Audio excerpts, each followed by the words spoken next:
Hello my dear friends, you're in the Military with Summary channel, and this video we're going to discuss the most important events that took place during the previous 12 hours. We have a lot of very interesting updates, so let's start.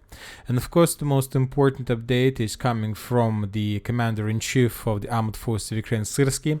He announced a new counter-offensive by the Ukrainian Armed Forces. We must stop the Russian Armed Forces, but victory is impossible if the Ukrainian Armed Forces only work on the defensive. We must seize the initiative and counterattack. We must and will, we, where and who you will see.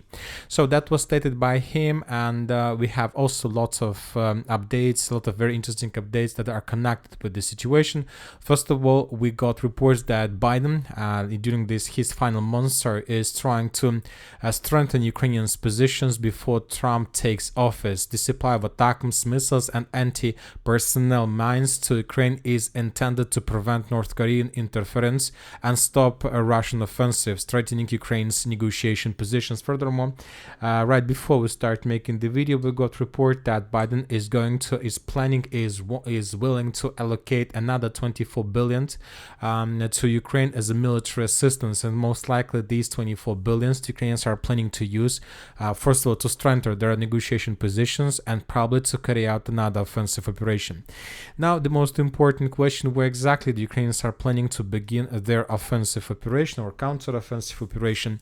Syrsky reported that this is going to be counter-offensive operation, but I believe that when talking about counter-offensive, that means that Ukrainians should attack either in the direction of Zaporozhye, Kherson, or in the direction of Donetsk, Lugansk, or Kharkiv area, but there is a very huge concentration of Russian forces, and most likely the Ukrainians will not be able to do this.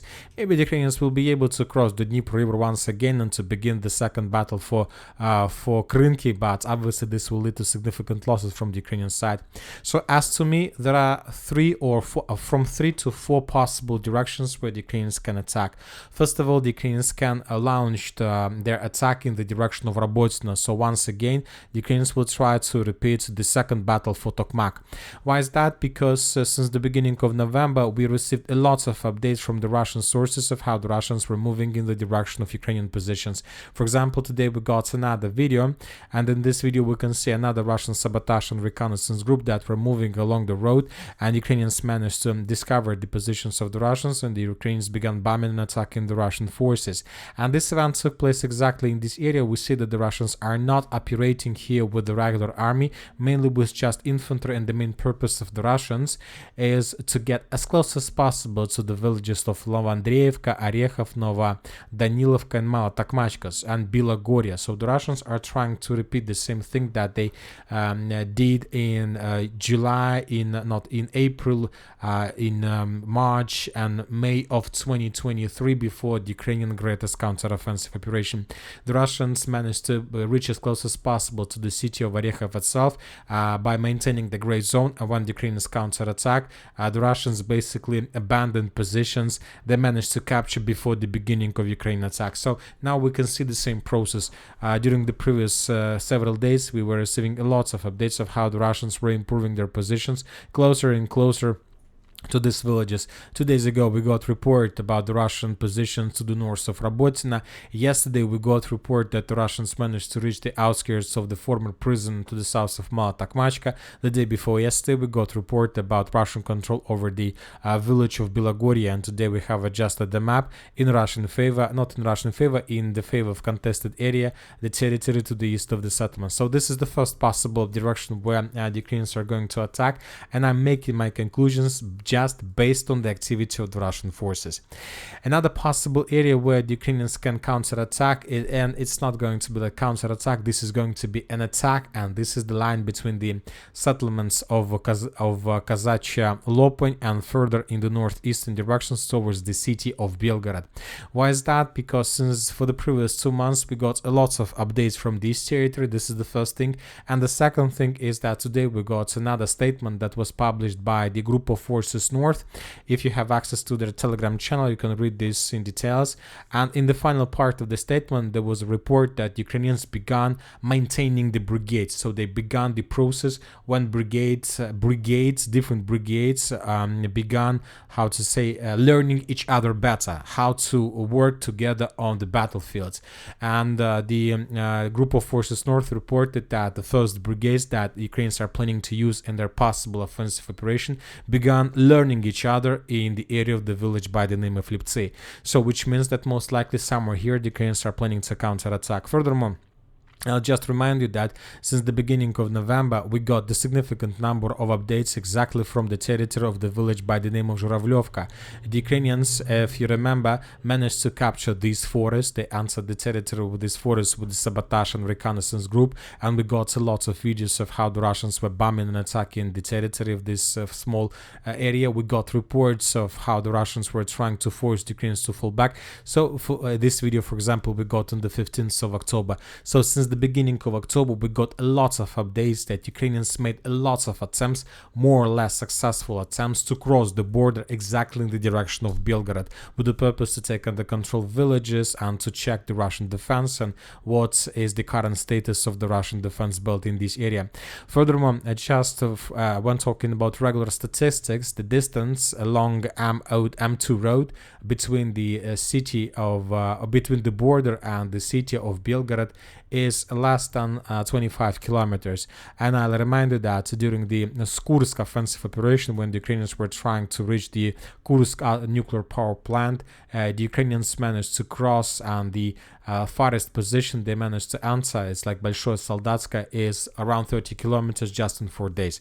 So the Ukrainians have enough of chances to do the same, to repeat this offensive operation.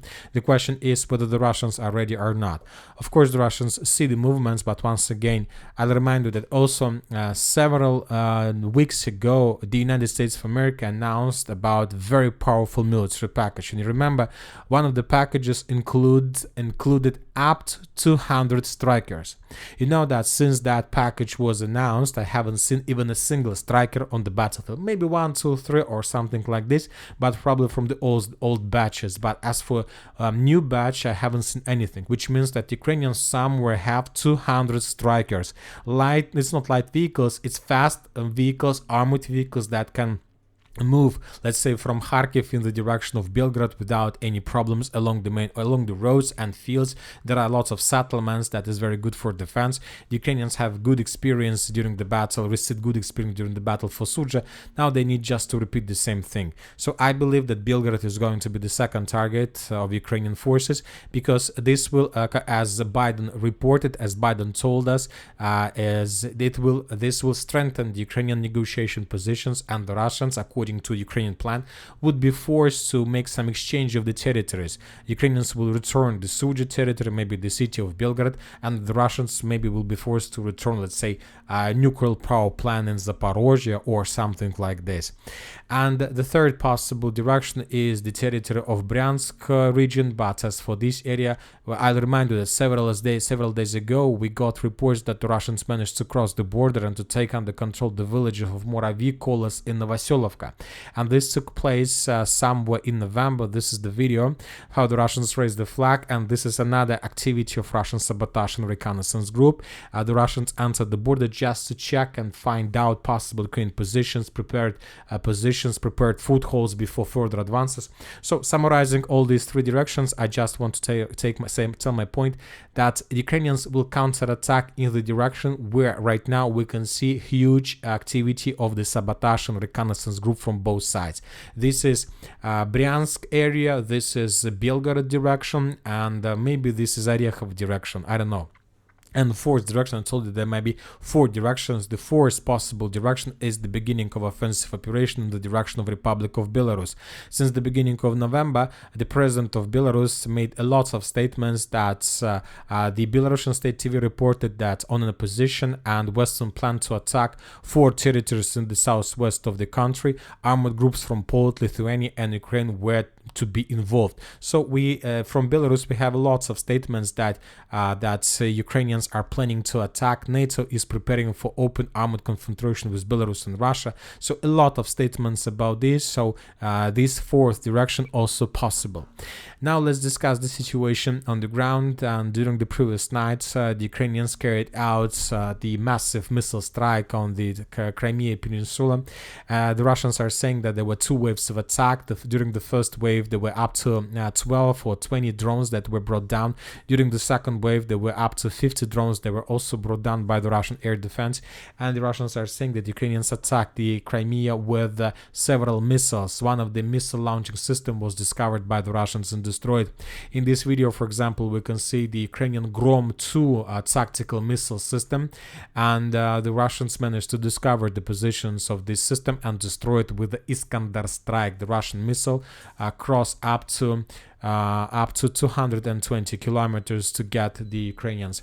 So the main purpose of that attack from the Ukrainian side, of course, was to test and to overload the Russian air defense.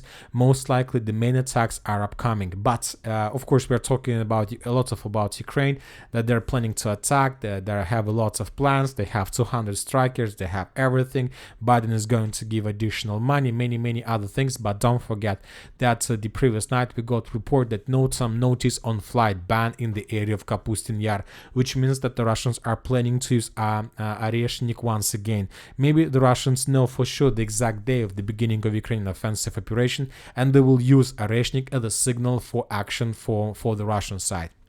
Now let's move to the line of combat contact, and first we're going to talk about the Velika Novoselovka direction.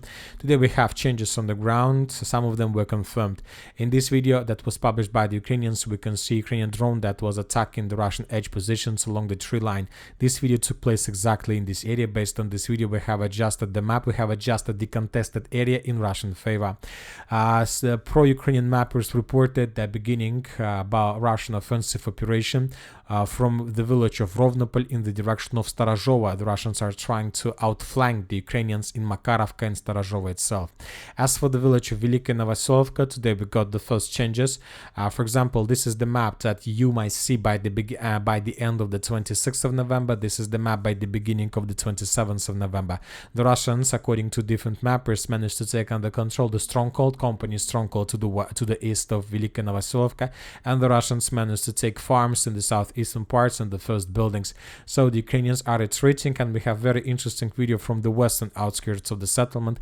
In this video we can see Russian drone, ground drone, the Russian send the ground drone in the territory of farms, probably temporary deployment point of Ukrainian forces, and destroy it. So as you can see, the Russians are improving themselves as well. So this is the situation. The Russians today will continue offensive operation. Most likely the Ukrainians will lose additional territories. Furthermore, the sources continue reporting about improving of the Russian positions on the territory of the village by the name of Razdolne. The territory is under the village is under complete Russian control, and now the Russians are trying to improve the flanks, which will allow them in the end to outflank the company's stronghold along the TO518 road. Now, as for this direction, this is the primary task for the Russians, to take this stronghold under complete control. Furthermore, we got very interesting update on the map that was published by pro-Ukraine mappers. During the previous 24 hours, another improvements of Russian positions to the north of Yasna Polyana was discovered. So this is, for example, this is the map by the end of the 26th of November. This is by the beginning of 27th. Another true line was captured. As you can see, the Russians from this perspective are heading further in the northern directions towards the village of Constantinople.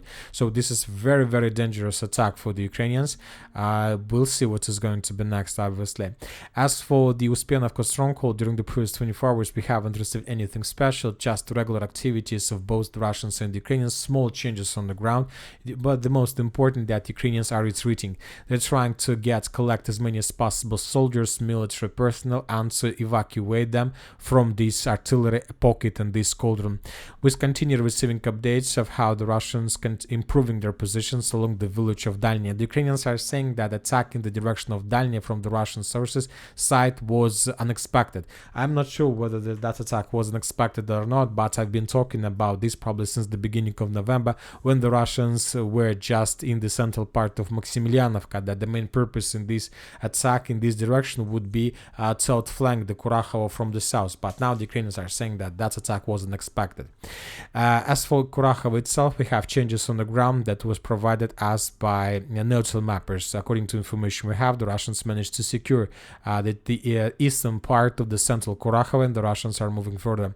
The sources reported that the Russians control around 60% of the territory, and the Ukrainians continue retreating towards the area of the Kurachovo power station.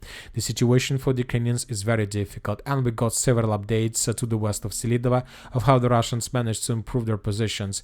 We have several geolocations. In this video we can see Russian tank T-90 that was attacked by the Ukrainians, and in the village of Petrivka we have another video of how the Russian soldiers were moving along the main streets. So the Russians are moving, and we continue receiving additional geolocations. And that's it for today. Military Summary channel reminds we condemn any violence in the world. Thank you for watching. Subscribe to my channel, put your likes, join my Patreon, and have a good day. Bye bye.